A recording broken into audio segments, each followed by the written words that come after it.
how you doing there, Kenlings? Good old Uncle Linwood here, back again, attempting to break in a new stick this time, but when I say break, you know, not in the sense how I broke the last one. Alright, so today I'm going to school you in the ways of our best forest buddy, the Agropelter. Anthocephalus craniofractions. Or as, that's at least according to William T. Cox, the fearsome creatures of lumberwoods.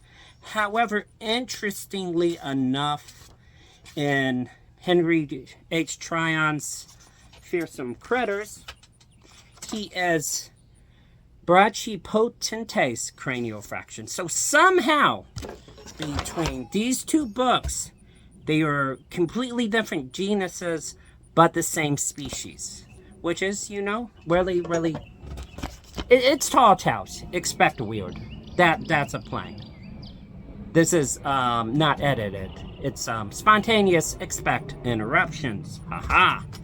Now, so the things you need to know about the Agropelter, okay? Oh, craniofractions. That means fracture your cranium. Is that he lives in the trees. He's a burrow creature that lives in the trees. And he feeds mostly on hoot owls, though I think the two main sources for the Agropelter, Fearsome Critters by Henry H. Tryon, Fearsome Creatures of Lumberwoods by William T. Cox, they disagree with what the other things that he eats, but they both agree that he eats hoot owls. Or was it hoot peckers? Or pecker owls, hang on. Even somebody well-versed in woods lore as myself needs a refresher every now and then, though I'm probably correct. You know, it's in there somewhere. We don't got time for it. We don't got time for that. So you have this creature who's very ape-like in appearance. Will swing from tree to tree now. And what they'll do is they'll get up in a tree and they'll look set by a trail and wait. They will wait for any intruders into their domain. These intruders back in the day being loggers, or woodsmen, or foresters, what have you. Then they will take a dead branch, and they will put it in their hand, and they will throw it as hard as they possibly can at your head to deter your intrusion into their environment, see? So whenever you're out in the woods and you are just mysteriously stung, as it were, by a falling branch, it did just not fall by itself. Oh no, that falling branch was a missile projected by our good friend, the Agropelter. A few other interesting tidbits about Agropelters. They only have pups on February 29th, leap year, and only always in odd numbers. So as it adds out, I think some pups are going to die alone. I think that's the implication there. Anyway, and it is according to Wyman. I don't know why I reversed his name. Walker D. Wyman and Mythical Creatures of the North Country, also Mythical Creatures of the USA and Canada.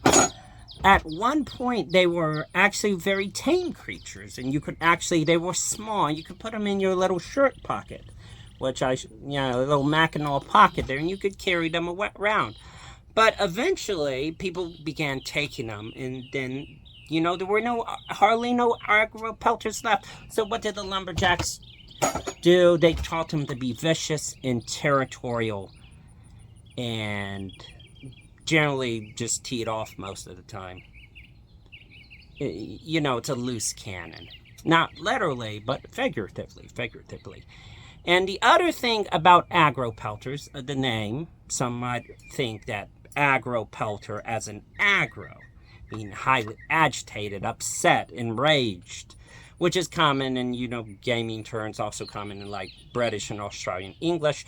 Though I would argue that the most likely reason for the agro is actually the prefix for agricultural.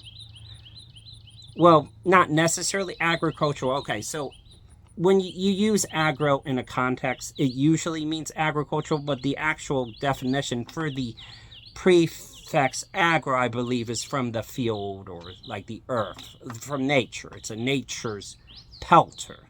Okay? So, look towards the trees, watch your head, don't bump it against stuff. But even if you don't, the mad forest varmint will strike you in the head. I just turned on a VCR.